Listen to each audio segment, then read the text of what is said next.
नमस्कार मेरे साथियों मैं ज्योतिर्विद पवन कुमार। साथियों, आइए इस वीडियो में भी हम कुछ ज्ञान की बातें करें। देखिए, स्कूल कॉलेज में प्राप्त किया गया ज्ञान ज़रूरी है क्योंकि हम इस भौतिक जगत में रह रहे हैं। आपके करियर के लिए वो बहुत ज़रूरी है, लेकिन वो ज्ञान मुक्तिदायिनी ज्ञान तो नहीं है। वो इस संसार में आपकी आध्यात्मिक उन्नति के लिए काम नहीं आता।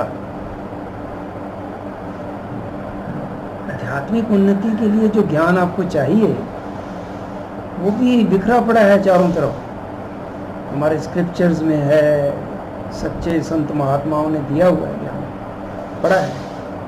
जो उसकी खोज करेगा उसको मिल जाता है। आम आदमी तो यही चाहता है ना कि उसके जितने भी भौतिक उसकी मनोकामनाएं हैं, उसकी इच्छाएं हैं, वो पूर्ण हो। उसको तो इस आध्यात्मिक गहन ज्ञान से कोई मतलब नहीं है। लेकिन जब हृदय में जिज्ञासा उत्पन्न होती है सच्चाई को जानने की, जीवन को समझने की, तब वो व्यक्ति अर्जुन बन जाता है। अर्जुन सभी व्यक्ति हैं जिनके मन में जिज्ञासा उत्पन्न होती है सच्चाई को जानने की, जीवन को समझने की। फिर ज्ञान, कृष्ण वो यही है, आपकी आत्मा है, वही तो सच्चे गुरु हैं। कृष्ण भी यही है, राम भी यही है। सब रास्ता फिर खुल जाएगा। हमारे ऋषि मुनियों ने चाहा कि जो सच्चा ज्ञान है, मुक्तिदायी ज्ञान है, उसको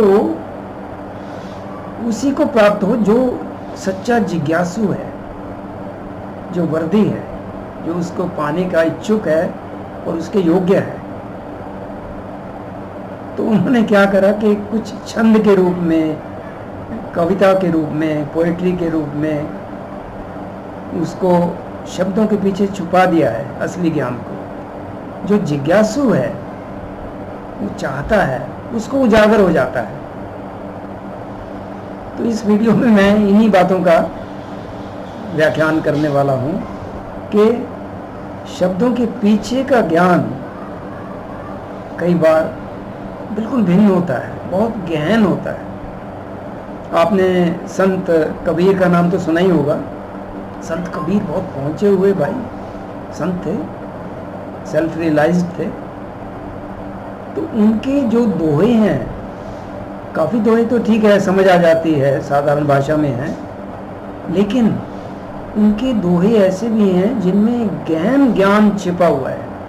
अब गगन गुहा की बात की तो गगन गुहा क्या है भाई? गगन यानी कि आकाश, और गुहा यानी कि सुरंग, केव। तो गगन गुहा भाई, आकाश में कौन सी सुरंग है, गुफा है? आम आदमी तो नहीं समझेगा। लेकिन गगन गुहा यहाँ आ गया चक्कर में, जब आपको गहन ध्यान में तीसरा नेत्र दिखाई देता है, यानी कि उसमें क्या है, एक गोल्डन घेरा है, सुनहरी रंग का घेरा और गोलाकार, और उसके मध्य में नीले रंग का आकाश।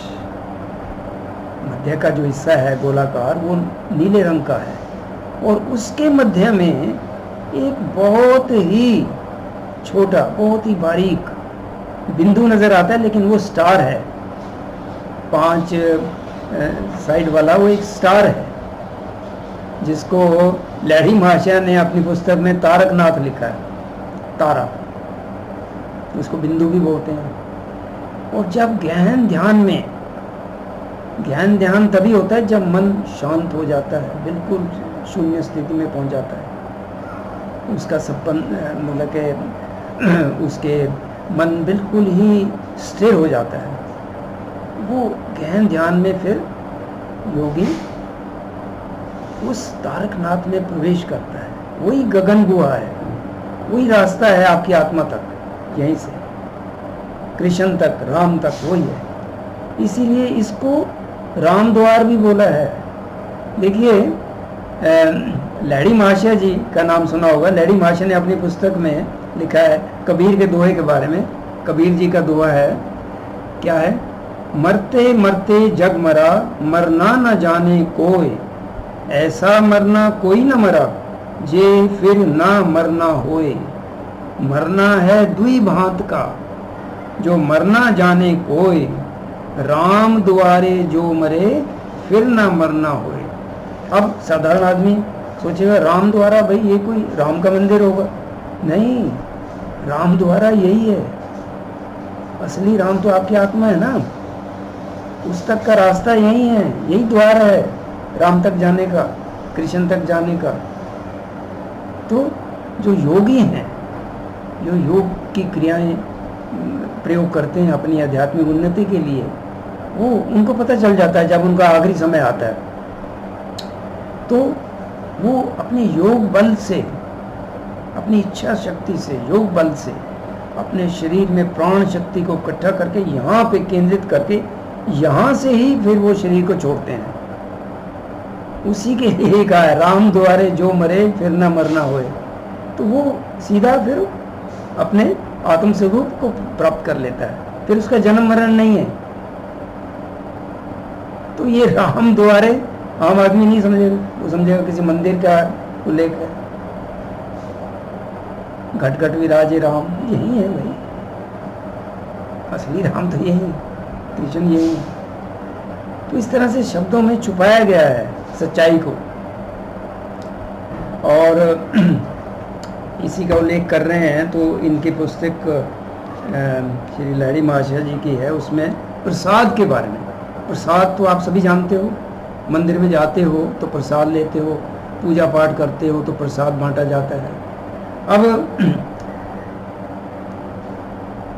लहरी महाशय जी के एक भक्त, उन्होंने एक बार लहरी महाशय जी को खाने पे बुलाया, तरह तरह के व्यंजन बनाए, और लहरी महाशय जी को पत्तल के ऊपर उन्होंने खाना दिया, कुछ ज़्यादा दे दिया, ये सोच के कि भाई ये अगर बच जाएगा कुछ तो हम इसको प्रसाद रूप में ग्रहण करेंगे सभी। वो उनके भक्त थे। लेकिन लहरी महाशय तो भाई पहुंचे हुए संत है, वो तो मतलब कि सब जानते हैं कि उसके मन में क्या है। तो लहरी महाशय ने जितना खाना था खाया, और बाकी जो बचा हुआ था उठा करके फेंक दिया। तो उस भक्त ने बोला भी आपने फेंक क्यों दिया, ये तो हमारे लिए प्रसाद था, हम खाते। कहते भाई इस प्रसाद से क्या होगा। अब देखिए उन्होंने क्या लिखा है पत्तल का प्रसाद खाने से कोई लाभ नहीं। देखो इसके संबंध में भगवान श्री कृष्ण ने कितना स्पष्ट किया है। भागवत गीता का रेफरेंस दे रहे हैं। भागवत गीता के दूसरे अध्याय में 65वां श्लोक है, प्रसादे सर्व दुखा नाम। तो उसमें क्या, उसका क्या अभिप्राय है? प्राकृतिक या असली प्रसाद से सभी दुखों का नाश होता है, मगर ये प्रसाद क्या है जानते हो? ये प्रसाद आत्म प्रसाद है। प्राण की चंचलता के कारण तमाम हानि दुख कष्ट होते हैं। हमारा जो प्राण शक्ति है, अंदर प्राणा है, वो चंचल है, उसी के कारण मन चंचल है, स्थिर नहीं होता। तो प्राणायाम से वो स्थिरता आती है प्राण में। तो प्राण की चंचलता के कारण तमाम हानि दुख कष्ट होते हैं। प्राण कर्म या प्राणायाम के द्वारा प्राण की ऊर्ध्व एवं निम्न या अधोगति में जब चंचलता नहीं रहती, तब कर्मातीत अवस्था या कर्म की निवृत्ति अवस्था रूपी स्थिरता प्राप्त होता है। उसे ही आत्म प्रसाद कहते हैं। वही असली प्रसाद है, उसको ग्रहण करो। लेकिन आम आदमी नहीं समझता। ठीक है, अपनी आस्था है, ठीक है, लेकिन उच्च ज्ञान शब्दों में छिपा पड़ा है। असली प्रसाद क्या है, भागवत गीता में भी मेंशन है। तो उस प्रसाद को ग्रहण करने की कोशिश करो, यानी कि प्राणायाम द्वारा अपने प्राण को स्थिर करके अपने आत्म रूप को निहारने का, आत्म रूप तक पहुंचने का रास्ता है। उसको प्राप्त करके वही असली प्रसाद है, उसी से कल्याण होगा। उसी से आपका जन्म मरण का चक्र समाप्त होगा। देखिए शब्दों में कैसे छुपाया गया है। तो मेरे साथियों, उम्मीद है आपको मेरे इस वीडियो से लाभ होगा और आप जान पाएंगे, और आपकी चेष्टा रहनी चाहिए। अगर आप सच्चा ज्ञान प्राप्त करना चाहते हो, अपनी मुक्ति चाहते हो, अपनी आध्यात्मिक उन्नति चाहते हो, तो खोजिए, गहराई में जाइए। और इसके लिए मन का स्थिरता बहुत काम करता है। मन स्थिर नहीं तो वो ध्यान में आप गगन गुहा में भी प्रवेश नहीं कर पाओगे भाई। और उसमें मन को स्थिर करने में और चीज़ों के अलावा प्राणायाम वो मन को, प्राण को स्थिर करता है। प्राण स्थिर होंगे तो मन स्थिर होगा। उम्मीद है आपको ये वीडियो अच्छा लगेगा, और अगर कोई इस विषय से आपके मन में कोई भी प्रश्न उठता है तो आप मुझे बताइए। अगर मैं उसका समाधान कर सकूँगा तो ज़रूर करूँगा। इस वीडियो को देखने के लिए बहुत बहुत शुक्रिया। Thank you.